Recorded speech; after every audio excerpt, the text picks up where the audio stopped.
भारत सरकार अपना खुद का ऐप स्टोर लॉन्च करने पर विचार कर रही है। जी हाँ, बिल्कुल ठीक सुना आपने। और ये जो ऐप स्टोर होगा ये एप्पल ऐप स्टोर और गूगल प्ले स्टोर के अल्टरनेटिव के तौर पर लॉन्च किया जाएगा। अब इस खबर से जुड़ी बाकी बातें मैं वीडियो में आपको आगे बताऊंगा, लेकिन उससे पहले जल्दी से इस वीडियो को लाइक कर दीजिए और टेक तक को यूट्यूब पर सब्सक्राइब कर दीजिए। तो खबर यह है कि आत्मनिर्भर भारत कैंपेन के तहत सरकार देश को खुद का स्वदेशी ऐप स्टोर बहुत जल्द देने जा रही है। और सोर्सेज के अकॉर्डिंग सरकार ने फैसला किया है कि देश को अब इस समय गूगल प्ले स्टोर और एप्पल ऐप स्टोर के अल्टरनेटिव की ज़रूरत है। Ministry of electronics and information technology के अंडर आने वाले एक कंप्यूटिंग सेंटर सीडैक को इस स्वदेशी ऐप स्टोर को बनाने की जिम्मेदारी दी गई है। आपको ये भी बता दूं कि सीडैक पहले भी भारत के कई आईटी से जुड़े हुए कामों को कर चुका है और भारत सरकार की उम्मीदों पर खरा उतर चुका है। इंडिया में एंड्रॉयड का मार्केट शेयर 97% है और इंडियन डेवलपर्स को अपनी ऐप को एंड्रॉयड पर अवेलेबल कराने के लिए फिलहाल गूगल के पास जाना पड़ता है और बदले में गूगल इन ऐप परचेजेस सर्विसेज के नाम पर इंडियन डेवलपर्स से मोटी 30% की गेट कीपिंग फीस वसूलता है और बिलिंग भी गूगल बिलिंग सिस्टम के जरिए ही कराता है, जिसको लेकर इंडियन डेवलपर्स में काफ़ी ज़्यादा गुस्सा और शिकायतें भी हैं।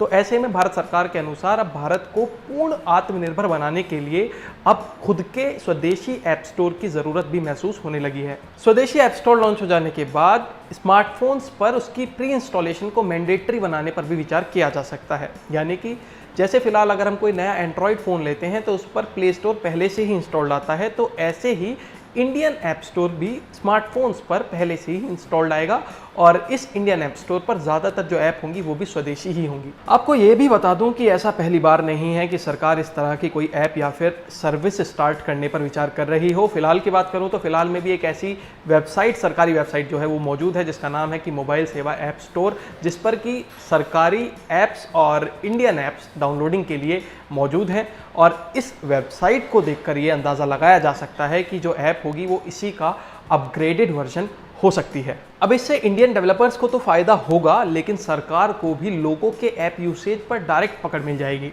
इसको ऐसे समझिए कि हाल ही में सरकार ने जब चाइनीज़ ऐप्स को बैन किया था तो ऐप्स को प्लेटफॉर्म से हटाने के लिए सरकार को एप्पल और गूगल से रिक्वेस्ट करनी पड़ी थी, तब जाके वो जो ऐप्स हैं वो सारी रिमूव हो पाई थी।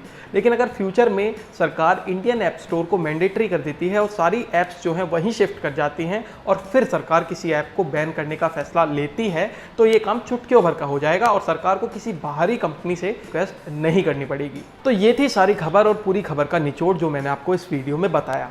अब जो फैसला है वो आपको लेना है और आपको कमेंट सेक्शन में हमें लिखकर बताना है कि सरकार द्वारा ये लिया जा रहा जो फैसला है ये कितना ज़्यादा सही है, कितने ज़्यादा फायदे इससे होने वाले हैं और कितने नुकसान इसमें हैं। देखते रहिए टेक तक।